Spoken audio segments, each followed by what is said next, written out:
दोस्तों आज एक ऐसे बंदे के बारे में बात करने वाला हूं जिसकी कामयाबी से पूरी दुनिया वाकिफ है और आज इस बंदे के स्ट्रगल से मैं आपको रूबरू कराऊंगा।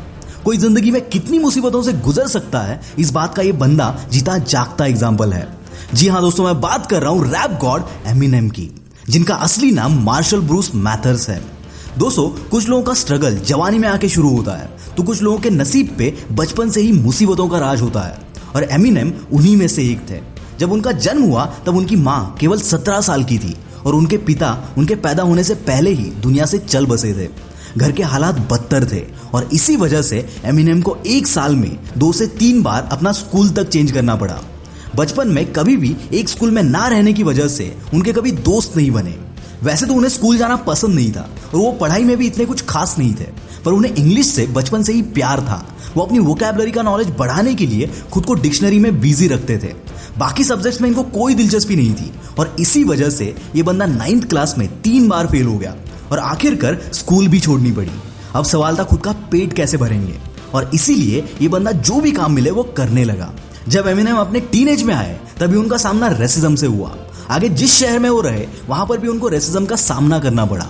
और हाँ, यहाँ पर आपका एक मिथ क्लियर करता हूँ। अगर आपको लगता है कि सिर्फ ब्लैक स्किन लोग ही रेसिज्म का शिकार बनते हैं तो आप गलत है, क्योंकि जिस शहर में एमिनेम रहते थे वहां डार्क स्किन लोगों की चलती थी और यहाँ रेसिज्म का शिकार बनते थे गोरी चमड़ी वाले लोग। एमिनेम भी कई बार इसके शिकार हुए, उनको कई बार बुली किया गया, पीटा गया। और तो और एक लड़की ने इसी रेसिज्म के चलते एमिनेम को इतना पीटा कि वो 7 दिनों तक कोमा में चले गए।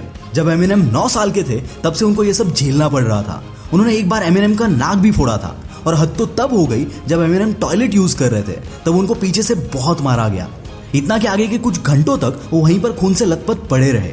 डॉक्टर्स ने उनकी माँ को यहाँ तक बताया था कि एमिनेम के रिकवर होने के चांसेस अब ना के बराबर है, पर डेस्टिनी शायद कुछ और ही चाहती थी। एमिनेम ठीक तो हो गए, पर नाइटमेयर्स, ट्रॉमा, हेडेक, इन जैसी तकलीफें होने लगी। दिमाग पे लगी हुई भारी चोट की वजह से उनको खुद की हर एक स्किल को रीडेवलप करना पड़ा, और तब जाके ये बंदा रैप करने लगा।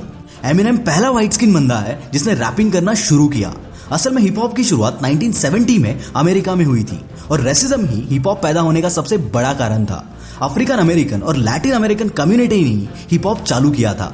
उनके स्किन टोन में काफी फर्क था। स्लेवरी, रेसिज्म का शिकार हुए इन लोगों को बोलने का तक हक नहीं था।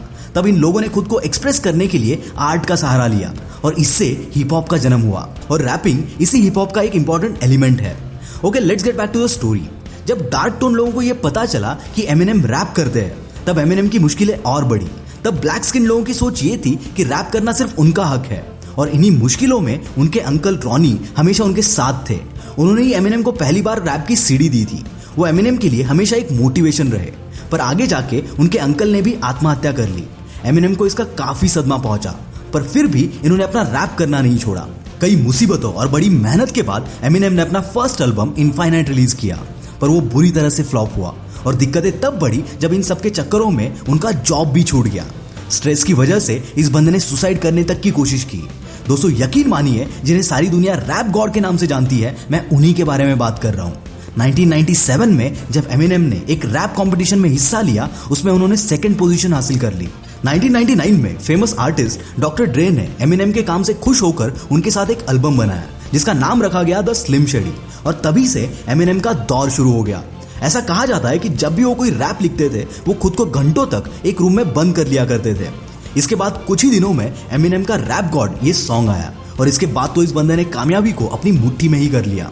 उन्होंने खुद के लाइफ पर बेस 8 माइल नाम की एक मूवी भी बनाई है। इसके अलावा उन्होंने 2 बेस्टसेलर किताबें भी लिखी है। वो एक रैपर के साथ साथ सॉन्ग राइटर, प्रोड्यूसर, एक्टर और न जाने क्या क्या है। ये बंदा सही मायने में एक आर्टिस्ट है, जिन्होंने आर्ट को एक जरिया बनाया खुद को एक्सप्रेस करने के लिए, और प्रूव किया कि success is the best revenge. दोस्तों जितनी मुश्किलें इस बंदे के लाइफ में थी उतनी शायद ही किसी के लाइफ में होगी, और अगर इतनी मुश्किलों के बावजूद ये बंदा डटकर खड़ा रह सकता है तो ट्रस्ट मी, तुम कुछ भी उखाड़ सकते हो। अगली स्टोरी आप किस पर सुनना चाहते हो कमेंट्स में जरूर बताना। This is Mangesh from the will power star, signing off for the day. Bye bye.